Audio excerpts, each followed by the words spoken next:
So, Emily, the first thing I'm going to have to do is I'm going to have to fawn over you, play fanboy a little bit. Oh, no. I caught your set last year at the Wild Goose and awesome. Never had heard of you before that and became a convert. And your originals were killer, of course, and then there was that insane cover of War Pigs, which we did that last year. Yeah. It was amazing. So, sorry, I had just kind of Thank fawned you a little bit. Thank you. But you're back. Yeah, I'm here. So what brought you back? This is a great festival. I mean, I love festivals in general, but this one is, very LGBT focused and friendly, which, that's my community. Okay. That's how I identify. Yeah. So that's wonderful to see a whole bunch of us gathered in one place in solidarity, especially in these traumatic times. Yeah. The music's great. I have a lot of friends that are on the bill. Amethyst Key I played last night, which I really wish I could have seen. Yeah. The Pinkerton Raid is from our hometown in Durham. They're awesome. Terry and Kirsty have been really great and welcoming and great about communicating, and it's just been a really good experience. Good. So I came back. So is there anything other than, that's pretty important stuff, a festival that's just unabashedly LGBTQ welcoming. Is there anything else about the festival that's particularly unique there's to you? definitely, it makes you think a lot. There's like a lot of the spirituality element. Right. Which I consider myself more of a spiritual than a religious person, but I feel like it's very open-minded here, and that's really great, and that we're having discussions that are productive and help us move forward as people, human beings. Yeah. Treat each other like human beings. Do you, in music, is music something that you would call like a spiritual practice for you? Is there a spiritual element to it? Oh my God, it's everything. It's therapy. Yeah. It's like the way that if I have a terrible day, it's the way I can feel better about my day, that I've done something that speaks to the soul. It's nirvana. It's like when you're playing and you're just in that moment, like there's nothing else. There's no bills. There's no worries. There's no fights. There's, you know what I mean? It's all just, we're in the harmony together. Nice. It's wonderful. That's an awesome idea. I love that because, for me, kind of spiritual is something that takes us beyond ourselves and to something bigger. And I think that's part of what you're talking about. And yet you're also talking about like being very present in the moment to this one thing, right? Whether it's singing or playing or both. Yeah. You're right there in the moment, but also connected to something bigger. And especially at a festival like this that has some political undertones and motivations. Like I get to play my songs that are more politically driven, like Shatter the Ceiling, and I have a newer song called Sinister Behind the Cool about sexism in the music industry, and this is another great example of a festival that does have headline women artists, and there's so many that don't, and I'm not going to name names because that's how you get blacklisted, but there's so many festivals, big festivals, that if you took out all the women, all the men's names, you end up with like an empty lineup, and it's so messed up because there's so much female talent. That it's the weirdest thing to me to see. There's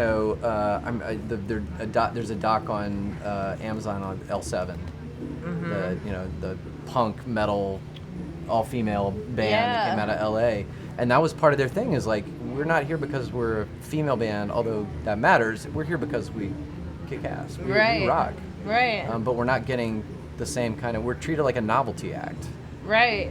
But I think that's crazy because, some of the best bands out there right now, like Alabama Shakes, they're just like, some, the best. Women do it the best a lot of the time. Right.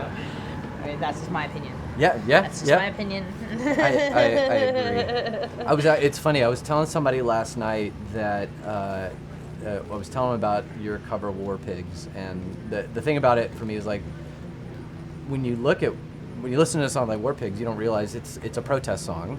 Oh, totally. And it's got this kind of spiritual element to it, where it, Black Sabbath has all these labels of satanic or whatever. Oh yeah, where Satan's laughing and spreading his wings at the corrupt corporate war pigs. Hand of God has struck the hour, though. This is about this is about judgment. Like y'all have missed it. I was just talking about this with a friend of mine the other day, Misty Mayhem, who's also a really excellent artist who y'all should get here. Okay. But she was talking about how there's so much turmoil going on around us politically that it's like possibly the end times, you know, because it's Can feel like it, yeah. It can feel like it, yeah.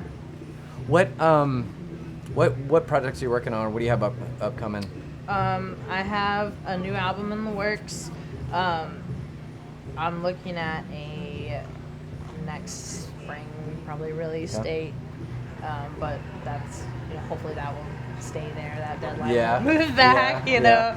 Is that, I mean, I just released my album The Vault last year, so it really hasn't been that long. I've got a lot of new songs, but I feel like some of them are kind of stylistically so different that I feel like I have to hire a whole new band of like, you know, a steel guitar player, a little more Americana influence than the straight rock stuff. Yeah. So that's it's exciting. It's a lot of new stuff happening. I mean, it's like, it's an interesting trajectory, and you look at my 3 albums. The first one is like way more solo acoustic jazz kind of, and the second one was more rock, and then the third one was also more rock but a lot more developed and a lot more nuance and a lot more different influences from all around. So you're touring in support of The Vault still while you're working on the new one? Yes, I'm pretty much constantly on tour. I'm trying to get a good schedule going so that I never have to reside in a place where it's consistently below 40 degrees. Because I don't do well with lack of sun. I don't do well with cold. It makes me really sad. So then Wild Goose is a good choice for you now. I know, it's beautiful. It's nice and hot, you know. I might complain a little bit about the heat because it ruins my makeup, but other than that, I'm okay with it. I don't mind. I don't mind a little dampness sometimes. Given that the new project is still in the works, can you give us a sneak peek on what might be in the works with it? New album. Well, I've got pretty much, I'd have to narrow down the songs. Like, I have like 20 songs that are candidates, but I probably think only about half of them are going to make it. So right now I'm in like the demo process where I record everything myself and listen back and say, okay, you know, this is how I want to arrange it. And then that's when I'm going to call like the pro players to come in and work their magic on it. I'm actually interested in that as a solo performer, but part of a band. You have a band, a solid band, right? So, I mean, it's your vision, it's your music, you're driving the bus, and yet there's still this collaborative element to it. What does that look like? Well, it tends to vary quite a bit depending on people's like schedules and availability and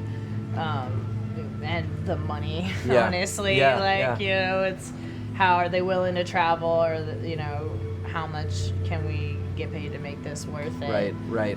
That's really the main deciding factor. Whether, I mean, well, also there's, you know, the vibe of the room. If it's like a small coffee house, like I'm not going to bring the band for obvious reasons. Right. Or if it's, you know, a giant stadium where they really need, you know, some power. Sound, or like a rowdy bar where they won't be able to hear me singing Girlfriend Ipanema or whatever. You know.